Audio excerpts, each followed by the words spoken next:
Happy new month, first of all, before I say anything else, and welcome to the month of April. Now, Joe Biden has already been president of the United States since January this year. But then a pastor in the United States of America who goes by the name Evangelist Nathan French has said that we should begin to expect Donald Trump back in office. And I think you and I are Donald Trump right now with that expression on his face. Are you people still going to continue talking about this? Well, perhaps, maybe, just maybe, that is an April Fool's joke. But we'll find out soon enough. We'll see who is going to be the fool, either us or Nathan French. Once again, you're welcome to Unplug, brought to you by Every NG. Thank you so much for joining. My name is Victor, and it is time for us to go through all the updates from across the world, different categories, different aspects, and I am here to take you through every single bit of it. All right, and we're going to be starting off with entertainment.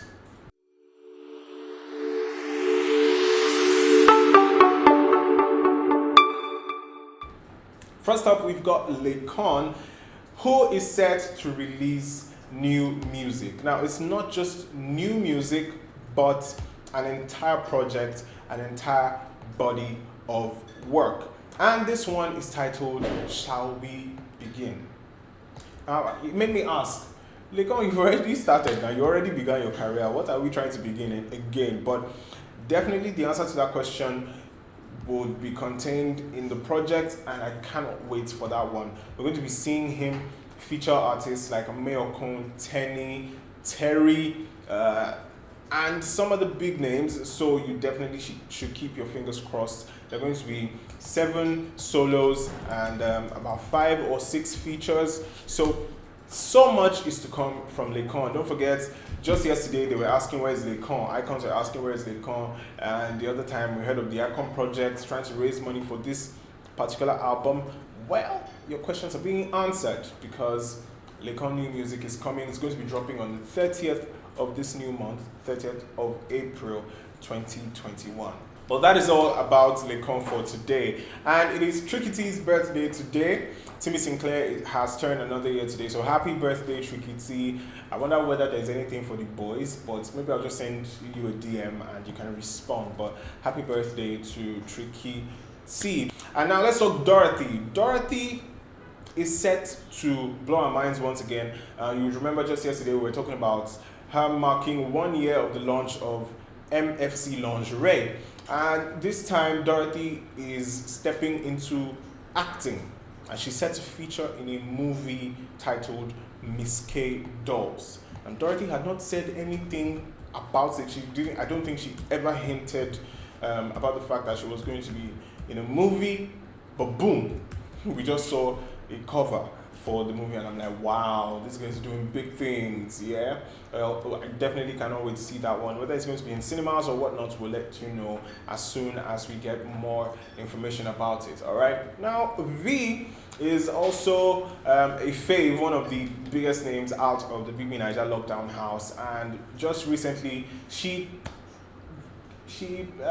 tagged up with YC. You remember the singer and rapper YC, on a particular project for a particular brand, and they did a remix of the song by MI from way back, and the song is titled Action Film. Of course, you remember that song from back then. I think MI had Brimo on that one, but it was YC and V remixing it in a very unique way, and it was very, very special. Like I said, they teamed up for a particular brand, and it was really wonderful to see. V has such a voice.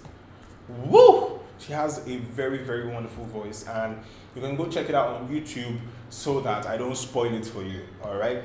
Now, away from V, let's talk Ozo now. I mean, lots of them are in the news today. Now, Ozo has bagged himself a new appointment. That guy is just taking very giant strides. Now, he has been appointed as the ECOWAS Youth Ambassador.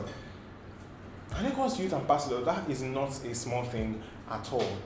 It's not a small thing. It's no mean feat, and it's a big deal for Ozo. So congratulations on your new appointment, Ozo Chuku, and we hope that there is more to come for you as well.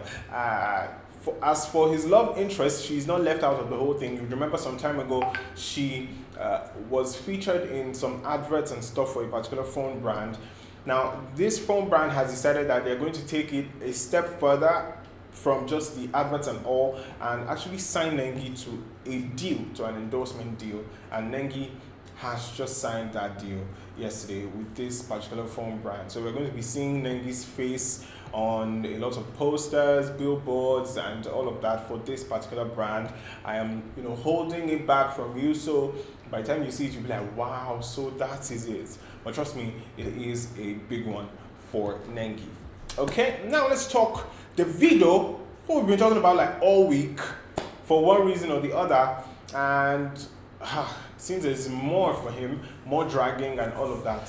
Because yesterday, this young lady named Nikki, who happens to be a commercial sex worker in the United States of America, decided that it was a very good day to drag Davido. She tweeted a series of conversations that she had with Davido, because according to her, Davido sought her services, escort services.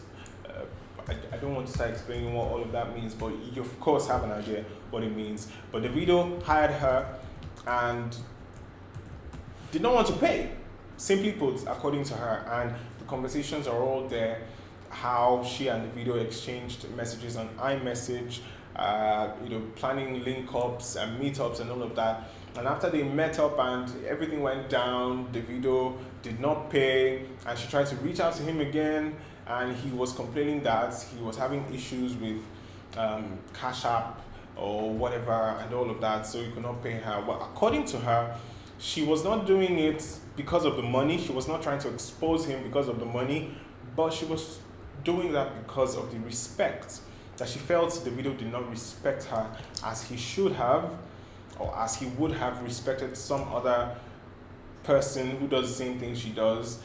And wow, I'm like, why is all of this happening to Davido right now? I mean, you're caught up in a relationship saga, you've said nothing, and now, quite ironically, a commercial sex worker is dragging you.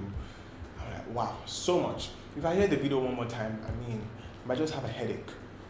But unfortunately, I'm still going to have to say it one more time, because Chioma, of course, is having this issue with Davido. None of them has said anything, but her best friend, whose name is Naomi, has come out to throw a massive shade. Of course, a lot of people would say it's at Davido.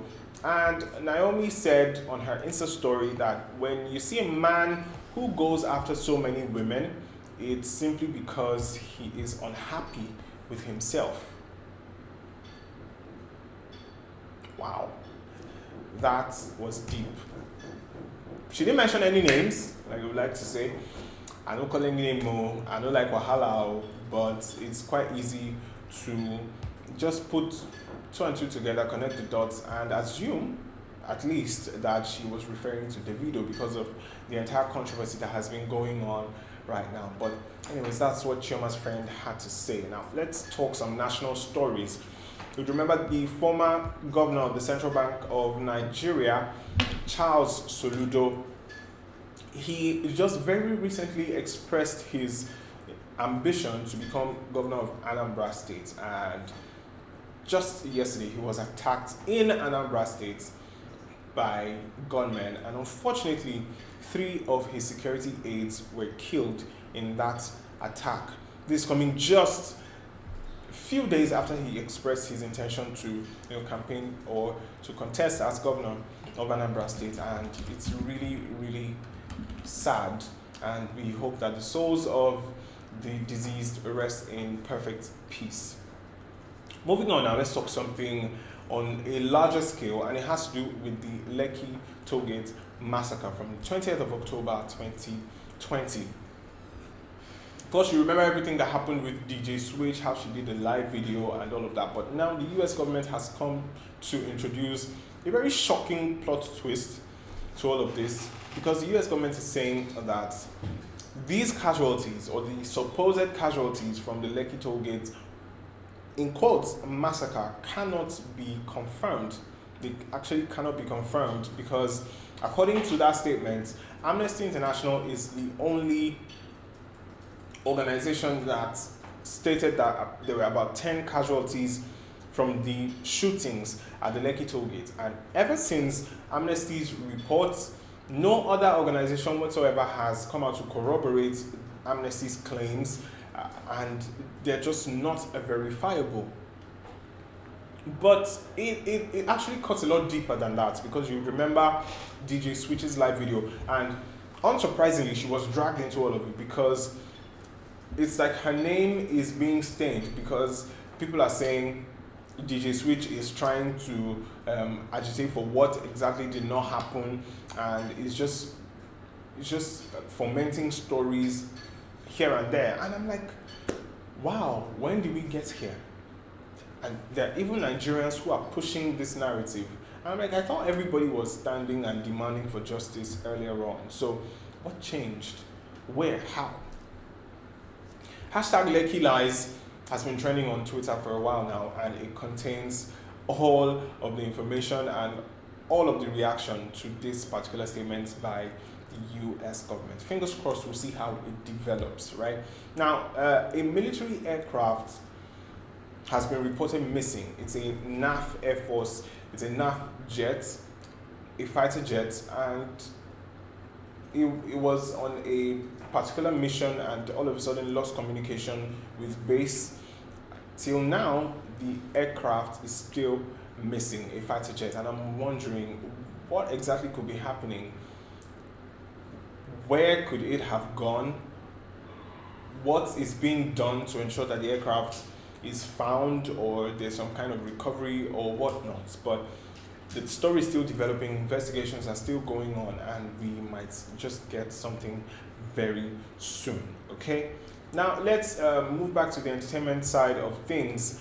Veteran Nollywood actress Trikytee today decided to choose a bit of violence. You know, they say sometimes it's good to wake up and choose violence. Well, apparently she was having problem with, getting money in the bank and all of that. And she tweeted and talked about how she was having problem with money reflecting in the bank, and was asking how long should it take? How long is it going to take? 6 months? And she decided she would tag the bank. Well, a lot of people jumped in under the comments and were trying to ask her, sometimes a bit creatively, what bank exactly. Till now, she has not tagged the bank, but I don't know if where you are, there have been complaints about certain banks having issues here and there, because there are people complaining that so and so bank is giving them problems. But if you've had any issues with any bank, just let us know in the comments, and if you can guess which bank exactly Trikytee was referring to, let us know about it in the comments as well, okay? Now, moving on, let's talk Ned Nwoko. Now, Ned Nwoko was asked in an interview with BBC Igbo why he marries many women. And I was very interested in what his answer would be, but I was shocked after he gave his answers. Now, two major reasons. First of all, Ned Nwoko said that he marries so many women, so many young women, to save the economy. I'm still thinking about it. I'm still trying to process it, because sometimes it's good to look at it from different perspectives, but I still don't understand what that means. And secondly, he said he marries these young women to help them get off the streets, to stop vices like prostitution and all of that. I'm like, oh wow, please, by all means, maybe you should marry more women so that we can get more women off the streets, get them doing productive things with their lives, as long as you can take care of them, right? Do you agree with me? But what do you think about this that Ned Nwoko said? I find it quite interesting. I find his responses quite interesting. To save the economy and to get the ladies off the streets. Thank you very much, sir. We appreciate your benevolence to society. And moving on now to the foreign scene, there was an attempted coup in Niger Republic, the capital Niamey, and it was launched from a nearby Air Force base, but it was repelled by presidential security forces at the presidential palace. it did not succeed, basically, and thankfully it was a failure. So President Buhari, who happens not to be in Nigeria at the moment but is in London undergoing routine medical checks, was quick to condemn this attempted coup in Niger Republic. And I am wondering, okay, you're supposed to be resting, sir. I mean, that's why you went to the United Kingdom in it. And there are other things that are going on in the country right now at the moment, and you have not particularly said anything right now. And let's even talk about things that have happened before. I mean, remember the EndSARS protest time, where a lot of people were beginning to ask, where is the president? Why is he not saying anything? But then something happens in Niger Republic, and we're very quick to comment. It doesn't add up. I mean, no offense whatsoever, but it doesn't add up. But anyways, I am also condemning the attempted coup in Niger Republic, and bottom line is democracy must prevail. Okay, now let's talk sports, where the European World Cup qualifiers are currently ongoing, and yesterday England was in action again. They have now amassed 9 points from possible 9 after they defeated Poland by 2-1 yesterday. They opened the scoring through Harry Kane's penalty in the first half. After Poland equalized, Harry Maguire got the winner late on 85 minutes. Now, Harry Kane has reached a personal record in that particular game. His penalty was his 10th for England, and that makes him the outright top penalty scorer for England. He broke Frank Lampard's record. So congratulations to England, and congratulations to Harry Kane as well. Now let's talk Tiger Woods, a bit of an update on the story that we have been following. Now, detectives have said that they have discovered the cause of the crash. And I was eager, oh wow, finally we can know what exactly happened. But these detectives have decided that they are withholding the details. They're not telling us. Why? Privacy concerns. So people are asking, what exactly happened? Did he cause this thing himself? Was he drunk? Was he careless in some way? Why exactly are they withholding the information back? What kind of privacy concerns? If they say anything, we'll definitely let you know. But for now, that is all we have on sports and on Unplug for today. Thank you so much for joining. My name remains Victor, and this is every NG. Until we come your way next time, for now, it's goodbye. Stay safe.